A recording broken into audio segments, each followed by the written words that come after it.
આજે આપણે પ્રશ્ન કર્યો કે મારી છોડી છે જેના મા બાપ નહીં તો 18 વર્ષથી કોણ આપણી સમાજમાં છોડી થવા દે છે?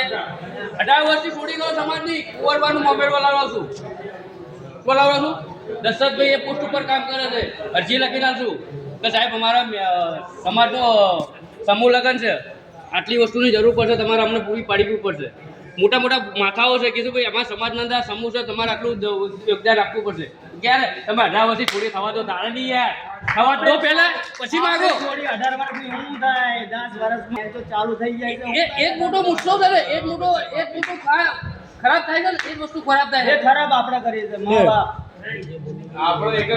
બરોબર, સરકારી ભણેલો છું, સરકારી કામકાજમાં એને કહેશો કે ભાઈ આપણે સમાજના કામ કરી છીએ તો ભાઈ આપણી સમાજનું આટલું કામ આ છોકરી બચારી આવી રીતના રહી છે તો આનું કંઈક કરો, બરોબર છે. તો એ મુકેશભાઈ શું અરજી નહીં કરે કે ભાઈ અમારા સમાજના અંદર ભાઈ આવા અમારે કરવું છે સમૂહ, તો તમારે બધાને અમને સપોર્ટ કરીને આ સમૂહનું ઉદાહરણ પાડવું પડે, બરોબર, ઉદાહરણ પાડવું પડે.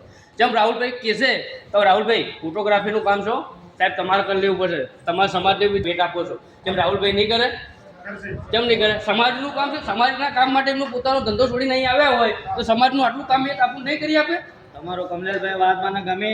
મારી કુરિવાદો પર પેલા મકામ થો, તમે એક સહકાર બતાડો અમને, એક સહકાર બતાડો અમને કે ભાઈ એ કુરિવાદો બંધ થઈ જાય તો અમે આગળ વધીને બીજું કામ કરવા માટે તૈયાર થઈએ. અમે 100% વાત છે ને, તમે એક વસ્તુમાં અમને સપોર્ટ કરો તો અમે બીજી વસ્તુમાં સપોર્ટ કરવા માટે તૈયાર છીએ.